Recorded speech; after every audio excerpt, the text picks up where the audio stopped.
পদ্মার পানি বেড়ে ঢাকার দোহার, নবাবগঞ্জ ও মানিকগঞ্জ বেড়িবাঁধছে পানি ঢুকছে।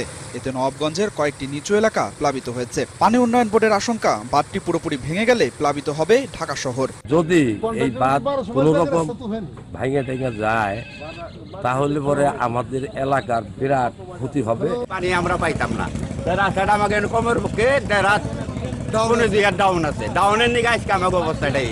পদ্মা, যমুনা সহ মানিকগঞ্জের আভ্যন্তরীণ নদ নদীতে পানি বাড়ায় দৌলতপুর, শিবালয় ও হরিরামপুর বন্যার কবলে পড়েছে। আদিলুর রহমান, একাত্তর। দর্শক, টাঙ্গাইলের বন্যার পরিস্থিতির খোঁজ খবর রাখছেন সহকর্মী এম এ রাজ্জাক। তার কাছে থেকে জানছি সবশেষ। রাজ্জাক, যমুনার পানি উপচে পড়ছে সড়কের দিকে, কি অবস্থা দেখছেন সেখানে? সকাল থেকে এ পর্যন্ত পানির অবস্থান যেখানে ছিল ঠিক তা থেকে কিন্তু আরেকটু এগিয়েছে। যে কোনো মুহূর্তে এই ঢাকা টাঙ্গাইল বঙ্গবন্ধু সেতু মহাসড়কটিতে পানি উঠতে পারে এবং সে পানি যাতে মহাসড়কে না উঠে তার সকল প্রস্তুতি রয়েছে বলে আমাকে জানিয়েছেন টাঙ্গাইলের সড়ক ও জনপথ বিভাগের নির্বাহী প্রকৌশলী কে এম নুরুল আলম। এবং সেই সাথে টাঙ্গাইলের যে জেলা পুলিশ, হাইওয়ে পুলিশ এবং কালিহাতী থানার পুলিশ যে বিষয়টি আমাকে জানিয়েছেন, তারাও কিন্তু এই পানি ঠেকাতে প্রস্তুত রয়েছেন।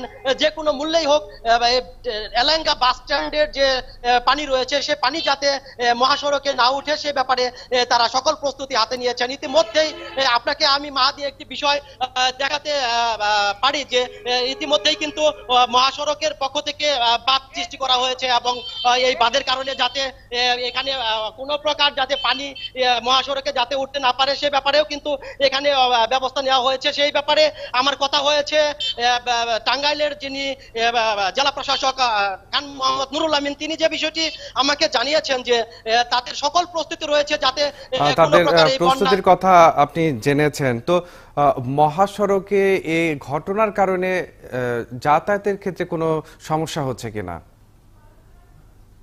মাহাদি, আপনাকে একটি বিষয় জানাতে চাই, সেটি হচ্ছে যে উত্তরবঙ্গের প্রবেশদ্বার যে হিসেবে পরিচিত এলেঙ্গা, সেই এলেঙ্গায় কিন্তু বিভিন্ন রকমের ব্যবসায়ী রয়েছে। এই এলেঙ্গা বাস স্ট্যান্ড ইতিপূর্বে কিন্তু কখনো এই বাস স্ট্যান্ডে পানি উঠতে দেখা যায়নি এবং এবছর কিন্তু হঠাৎ এই বন্যার পানি অনেকেই যেখানে এই এলাকাবাসীরা অভিযোগ করেছেন যে এখানে যে সড়ক ব্যবস্থাপনার নির্মাণের যে ত্রুটি রয়েছে এবং ড্রেনেজ ব্যবস্থা নির্মাণের যে ত্রুটি রয়েছে তার কারণে কিন্তু এবার হঠাৎ করেই এই বাস স্ট্যান্ডে পানি দেখা দিয়েছে। আর এই বাস স্ট্যান্ডের পানি মানেই অশুভ সংকেত বলে জানিয়েছে স্থানীয় অভিজ্ঞ মহল। তারা বলছে যে কোনো মুহূর্তে এই পানি কিন্তু উপচে পড়ে মহাসড়কে যেতে পারে এবং এই মহাসড়কে পানি ঢুকলেই উত্তরবঙ্গের সাথে ঢাকার চলাচল বিচ্ছিন্ন হয়ে যাবে এবং মহাসড়কে যান চলাচল বন্ধ হয়ে যেতে পারে। সেই সাথে মাহাদি, আপনাকে জানাতে চাই যে ঢাকা টাঙ্গাইল বঙ্গবন্ধু সেতু মহাসড়কে যিনি সংযোগ সড়ক রয়েছে বুয়াপুর, গোবিন্দাসী এবং তারাকান্দি সড়ক, সেই সড়কের কিন্তু নাজুক অবস্থা এবং হুমকির মুখে রয়েছে। যে কোনো মুহূর্তে এই সড়ক ভেঙে তারাকান্দির সাথে ঢাকার যোগাযোগ ব্যবস্থা বন্ধ হয়ে যেতে পারে।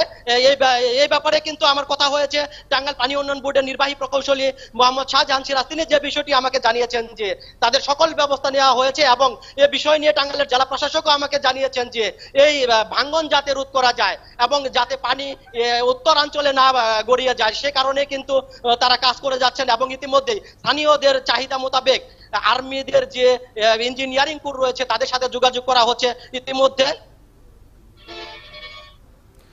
জি রাজ্জাক, আপনি সঙ্গে থাকুন, এই বন্যা পরিস্থিতির খোঁজ রাখুন। আমরা পরবর্তীতে আপনার মাধ্যমে এই যে ভয়াবহ বন্যার যে আশঙ্কা দেখা দিয়েছে মহাসড়কে পানি ওঠার এই বিষয়ে সবশেষ তথ্য জানবো। দর্শক, টাঙ্গাইল থেকে আমাদের সঙ্গে যুক্ত হয়েছিলেন সহকর্মী এম এ রাজ্জাক।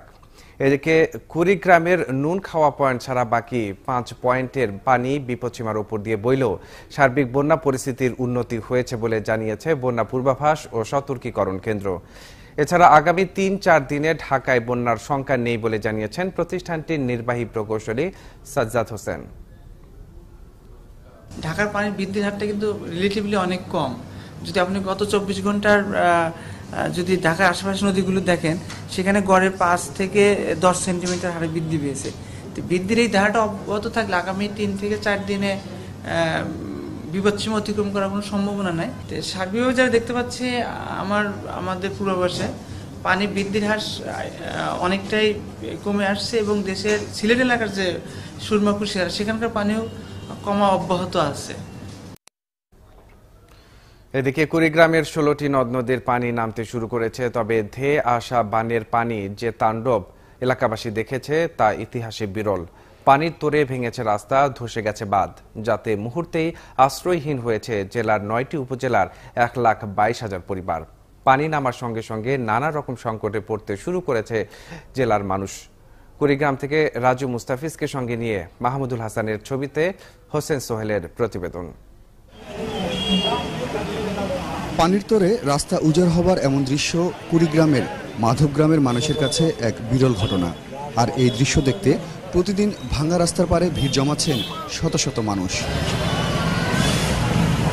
এমন তাণ্ডব চালিয়ে নামতে শুরু করেছে পানি। এই পানির গন্তব্য এখন ভাটির দিকে। কুড়িগ্রামের 16টি নদ নদীর সবকটির পানি এখন বিপদসীমার 132 সেন্টিমিটার থেকে 56 সেন্টিমিটারে নেমে এসেছে। আর পানি নামার সাথে সাথে কাঙ্গালের মতো ভেসে উঠছে এক একটি বিধ্বস্ত জনপদ, যে জনপদে কেবলই হাজারটা না পাওয়ার হাহাকার। বড় বড় মাপের লোক যারা আসে শুধু দেখে যায়, কারো সেলফি তোলে, আমাদের চোখে পানি, ওরা সেলফি তোলে, আমাদের দুঃখ ওরা সেলফি তোলে। কি করবো, এখানে বলার মতো কোনো ভাষা নাই। এখন মাননীয় প্রধানমন্ত্রীর কাছে এটাই আকুল আবেদন করি, আমি অনেক করজোড়ে অনুরোধও করি মাননীয় প্রধানমন্ত্রী যেন এই কাজটা দ্রুত গতিতে করে। ভুরুঙ্গামারীর স্থলবন্দর কুড়িগ্রামের অর্থনৈতিক কর্মকাণ্ডের চলন শক্তি। সেই বন্দরের প্রায় 40 কিলোমিটার রাস্তার 3টি বড় অংশ জুড়ে ধসে গেছে। অপরিকল্পিত বাঁধ কিংবা ব্রিজ কালভার্ট নিয়েও শঙ্কার কথা জানালেন মানুষ। নদী ছিল, ওটা আমার বাপ দাদা আমলে ছিল, তারা এখন ওটা পরে আর রাস্তা হওয়ার পর ওই নদী বন্ধ হয়েছে, হওয়ার পর এখন ওই জায়গা দিয়ে ভাঙছে, কিন্তু এখন ওইটা নদীর অবস্থা, ওটা কোনো নৌকা না বাঁধে তাহলে কিন্তু এই নদী হয়ে যাবে একটা। নদীকেন্দ্রিক এই অঞ্চলের মানুষের দাবি, পানি উন্নয়ন বোর্ড আর সড়ক ও জনপদ বিভাগ যেন সমন্বিতভাবে জেলার 16টি নদীর গতিপথের কথা চিন্তা করে উন্নয়ন কর্মকাণ্ডের পরিকল্পনা করে। হোসেন সোহেল, 71, মাধবগ্রাম, কুড়িগ্রাম। এদিকে বন্যার পানি নামতে শুরু করলেও এখনো বাঁধের ওপরেই রাত কাটাচ্ছেন কুড়িগ্রামের হাজারো মানুষ। দর্শক, সেখানকার সেনাই কালুয়া এলাকার এমনি একটি বাঁধের ওপর থেকে দুর্গত মানুষের খবর জানাতে আমাদের সঙ্গে এই মুহূর্তে যুক্ত হচ্ছেন সহকর্মী হোসেন সোহেল। সোহেল, নিশ্চয়ই শুনতে পাচ্ছেন, বাঁধের ওপর আশ্রয় নেওয়া দুর্গতরা ত্রাণ ও চিকিৎসা সেবা পাচ্ছেন কিনা, কি অবস্থা দেখছেন সেখানে?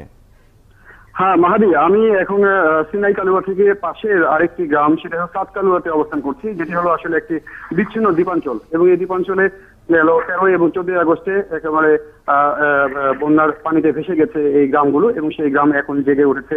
আপনাকে বলে রাখি, কিছুক্ষণ আগে পর্যন্ত এখানকার প্রশাসন জানিয়েছে যে বিপদসীমার 51 সেন্টিমিটার উপর দিয়ে পানি প্রবাহিত হচ্ছিল, যেটি আসলে 13 আগস্ট ছিল প্রায় 132 সেন্টিমিটার।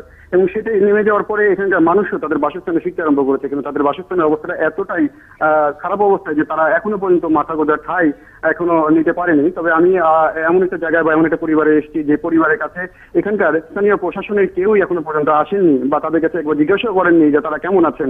এবং যখন পানি উঠেছিল, এই মানুষগুলো বা এই পরিবারটি উঠেছিল হলো বাঁধের উপরে এবং নিজের বাড়িতে আবার ফিরে এসেছে আজকে, এবং ফিরে আসার পরে তারা অভিযোগ করছেন তাদের কাছে একটিবারে প্রশাসনের কেউ আসেনি। কিন্তু আমি আপনাকে মাহাদি বলতে চাই যে এখানকার কুড়িগ্রামের প্রশাসনের 851 মেট্রিক টন চাল কিন্তু বরাদ্দ ছিল।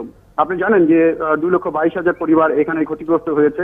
2,22,000 পরিবারে কিন্তু সদস্যের সংখ্যা প্রায় 5 লক্ষের কাছাকাছি, এবং 5 লক্ষ সদস্যের জন্য যদি 851 মেট্রিক টন চাল বরাদ্দ হয়ে থাকে, তাহলে পার পার্সন প্রতি ব্যক্তি অনুসারে হাফ কেজি করে চালও কিন্তু হয় না। তাহলে প্রশাসন কিসের উদ্যোগ বা প্রশাসন কিসের ত্রাণ তৎপরতা চালাচ্ছেন এখনো পর্যন্ত চোখে পড়েনি। গেল কয়েকদিনে আমি বিভিন্ন জায়গায় ঘুরেছি এবং বিভিন্ন জায়গায় ঘুরে যে দৃশ্যগুলো আমার চোখে পড়েছে, সেখানে শুধুমাত্র সাধারণ মানুষ বা ঢাকা থেকে আগত বা পার্শ্ববর্তী জেলা থেকে আগত মানুষগুলো শুধুমাত্র ত্রাণ দিয়ে যাচ্ছেন।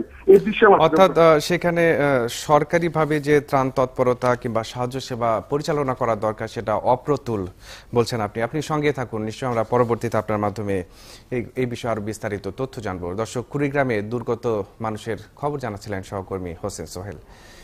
এবার চলে যাচ্ছি অন্যান্য সংবাদে।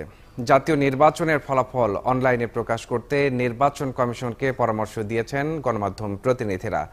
একই সঙ্গে প্রতিটি গণমাধ্যমে যেন নির্বাচনে সঠিক ফল পাওয়া যায় সেজন্য কমিশনকে উদ্যোগী হতে বলেছেন তারা। বৃহস্পতিবার জাতীয় নির্বাচন সামনে রেখে নির্বাচন কমিশনের সঙ্গে সংলাপে এসব পরামর্শ দেন গণমাধ্যম কর্মীরা। সকাল 10টার পরে রাজধানীর আগারগাঁও নির্বাচন কমিশন ভবনে ইলেকট্রনিক মিডিয়ার গণমাধ্যম কর্মীদের সঙ্গে এই সংলাপ শুরু হয়। এতে বিভিন্ন টেলিভিশন, রেডিও ও অনলাইন গণমাধ্যমের প্রতিনিধিরা অংশ নেন। সংলাপে নির্বাচন সুষ্ঠু করতে কমিশনকে সব রকম ব্যবস্থা নেওয়ার পরামর্শ দেন তারা। এছাড়া নির্বাচনে প্রতিটি কেন্দ্রে সাংবাদিকদের পর্যবেক্ষক হিসেবে কাজ করার সুযোগ দেওয়ারও আহ্বান জানান তারা। যেহেতু ইলেকট্রনিক মিডিয়ার সাথে আলোচনা, আমি বিশেষভাবে প্রস্তাব দিয়েছি এবং সবাই আমাকে সমর্থন করেছে। ইলেকট্রনিক মিডিয়াগুলি আমরা আসলে অবজারভারের দায়িত্ব পালন করতে চাই। 40,000 বুথে আমরা 30টি চ্যানেল ভাগাভাগি করে 40,000 কেন্দ্রেই আমাদের প্রতিনিধি, ক্যামেরা সহ আমাদের প্রতিনিধি রাখবার প্রস্তাব দিয়েছি। তো আমরা যেহেতু সাংবাদিক, আমরা নির্বাচন কমিশনের বাইরেও রাজনৈতিক দলগুলির উপর প্রভাব এবং চাপ সৃষ্টি অব্যাহত রাখতে চাই, যাতে নির্বাচনে সবাই অংশগ্রহণ করে। যে রাজনৈতিক পরিস্থিতি সেটা সুষ্ঠু নির্বাচনের জন্য অনুকূল না, সুতরাং এই অনুকূল রাজনৈতিক পরিবেশের জন্য সকল রাজনৈতিক দলের সঙ্গে আমি প্রস্তাব করেছি যে ধারাবাহিকভাবে আলাপ আলোচনা করার জন্য। নির্বাচন অনুষ্ঠানের প্রাক্কালে কি পরিস্থিতি হবে আমরা তো জানি না, তাহলে রাজনীতি এবং মতলব নিয়ে যদি কেউ আমাদের সেনাবাহিনীকে নিয়োগ করার কথা এখন থেকেই বলেন, এর পেছনে আমি যেটি মনে করি যে একটি রাজনৈতিক এবং কুমতলব রয়েছে। আমাদের সাংবাদিক বন্ধুরা যেই কথাটি পরিষ্কারভাবে বলার চেষ্টা করেছেন সেটি হচ্ছে যে নির্বাচন কমিশন আইনগতভাবে যথেষ্ট শক্তিশালী, তাদের নতুন কোনো আইন দরকার নাই যার মাধ্যমে তাদেরকে আরও ক্ষমতা দিতে হবে যাতে একটি সুষ্ঠু নির্বাচন করা যায়।